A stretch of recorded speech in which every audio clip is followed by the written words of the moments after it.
They say time buries all stories, but not this one. Long ago, a man walked through the ruins of a city, its walls broken, its people gone, silence heavier than stone. He looked around and whispered words no living soul would dare to speak. And then, Allah answered him with a miracle that shattered the boundaries between life and death. His name was Uzair, عليه السلام, the prophet who spoke to the dead, a man whose story is hidden in plain sight, mentioned in the Quran, yet rarely told. He slept for 100 years. He watched a dead city rise again. He saw what no eye had seen and returned with a message that echoes across time. This is not just a story about a prophet. It is a reminder that death is not the end, and time itself bends before the will of Allah. Prepare yourself for the forgotten miracle of Uzair. Watch closely, because what you're about to hear is a forgotten miracle. Subscribe and let us know where in the world you're watching from. The sun hung low over the silent ruins, spilling its golden light over what was once a city full of life. The wind moved through shattered arches and broken stone like a quiet whisper, carrying with it the faint memory of laughter that once echoed here. Streets that had known the rhythm of footsteps now lay deserted, cracked by time, choked by dust. No birds sang, no water ran. Even the air itself seemed to hold its breath, as if mourning what had been lost. Among these ruins walked a man calm, thoughtful, his gaze searching every broken wall as though listening for a voice that was no longer there. It was Uzair, عليه السلام, a prophet of Allah, known for his wisdom and his closeness to the divine. His robe brushed against the stones as he walked slowly, each step echoing in the empty streets. Where once children had played, only silence remained. Where families had gathered, only the skeleton of houses stood against the wind. He stopped near what used to be the city's gate, now only two leaning columns guarding nothing. His eyes moved over the ruins with a mixture of sorrow and wonder, not disbelief, but awe at the vastness of Allah's decree. A city that had once breathed and lived now lay before him like a corpse, cold and still.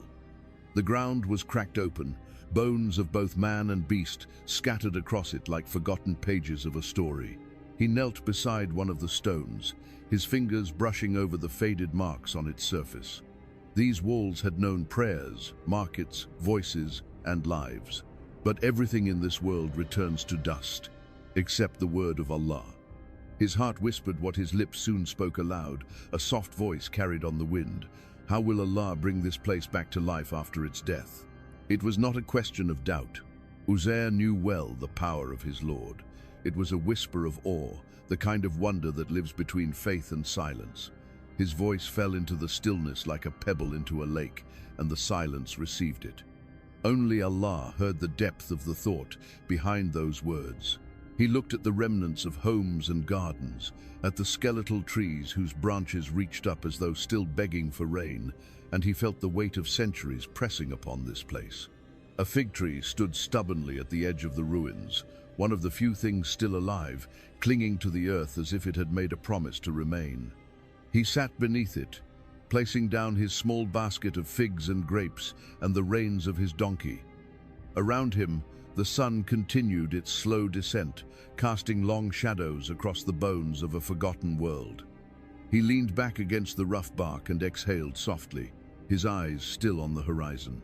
In the stillness, the wind moved again, not just a breeze this time, but something unseen, something that seemed to carry an answer. Uzair did not yet know that his question had already reached the throne of the Most High, that this place, silent and dead, was about to witness a miracle unlike any other. And he, the lone traveler among bones, would become its living sign. The day slipped quietly into twilight as Uzair عليه السلام rested beneath the old fig tree. The silence of the ruined city wrapped around him like a heavy cloak, broken only by the slow breath of his donkey and the soft rustle of leaves above. In front of him sat a simple basket, ripe figs and grapes, glistening faintly in the fading light. These were not the treasures of kings, but they carried with them the simple sweetness of life, a life that was about to pause in a way no living soul could comprehend. Uzair leaned back, his gaze soft, lost between memory and the quiet hum of evening. The ruined city around him seemed to dissolve into the distance as the world slowed to a stillness only Allah can command. The air itself grew heavy, the kind of stillness that comes before something sacred. Without warning, without pain, without fear, Allah took his soul. His eyes gently closed, his hands fell loosely by his sides. The figs remained fresh, the grapes untouched. The donkey lowered its head and stilled, its body frozen in the same peace that descended upon its master. The world moved on. Seasons swept across the land like pages turning in a divine book. The sun rose and fell over 100,000 mornings. Rain fell on distant kingdoms. Empires were born and crushed beneath the weight of time. Generations came and went, their laughter and grief echoing through places Uzair would never see. Armies marched, kings died, children grew old, and the earth kept spinning. But beneath the fig tree, Uzair lay untouched. No wind disturbed his body, no wild animal approached. No decay dared touch what Allah had preserved as a sign. The fig tree's roots thickened, its branches swayed through decades of silent growth, its leaves falling and returning like the breath of the world. Dust storms rose and vanished. The ruined city changed with the seasons, bones sinking deeper into the soil. But Uzair's basket of figs and grapes remained as fresh as the day he closed his eyes. His donkey, though long reduced to bone, lay near him like a shadow of what once was. The passage of time bent around this place, as though the earth itself recognized the weight of what Allah had decreed. Somewhere far beyond the horizon, nations fell, languages shifted, old roads disappeared beneath new ones, names once sung were forgotten in the wind. But the man beneath the fig tree slept, untouched by the noise of history. He belonged to another timeline, now the timeline of a miracle. The night sky, century after century, stretched its stars above him. Moonlight bathed his resting form through endless cycles of birth and death, wars and peace. Not a wrinkle formed, not a leaf decayed. He remained as he was frozen in divine stillness.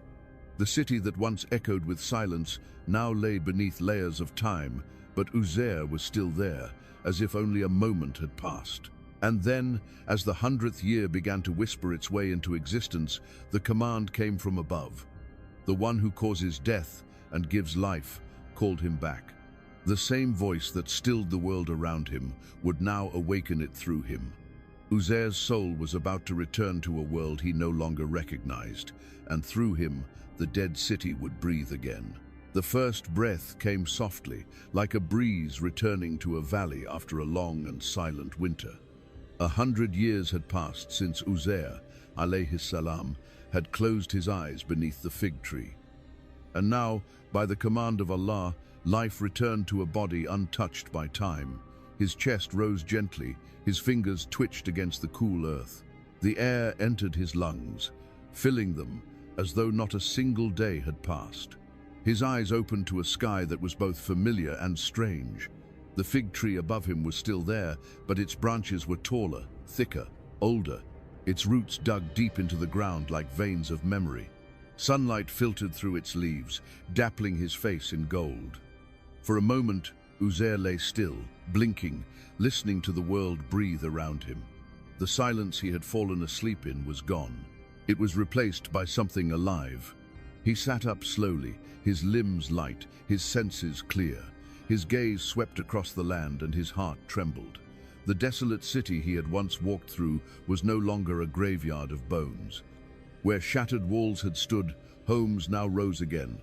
Where silence had stretched endlessly, voices echoed softly in the distance.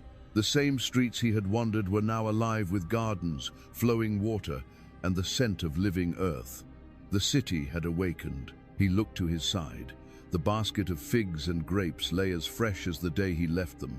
Not a wrinkle, not a trace of time. But where his donkey's bones had once lain, something extraordinary was happening. Before his very eyes, the lifeless bones knit together, wrapping themselves in muscle, veins, and flesh, until the animal stood once more whole, breathing, blinking as if it had only slept for a short moment.